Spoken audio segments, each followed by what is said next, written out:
You ask Tiger to solve. This deals with linear equations with one unknown.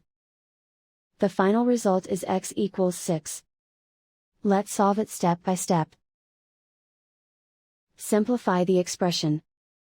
Expand the parentheses. Multiply the coefficients. Simplify the arithmetic.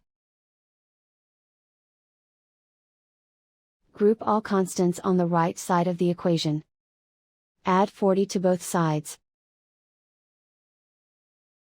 Simplify the arithmetic.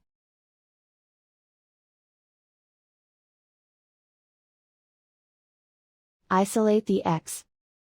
Divide both sides by 10. Simplify the fraction.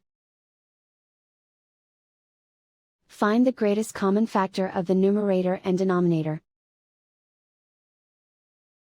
Factor out and cancel the greatest common factor. And so the final result is x equals 6.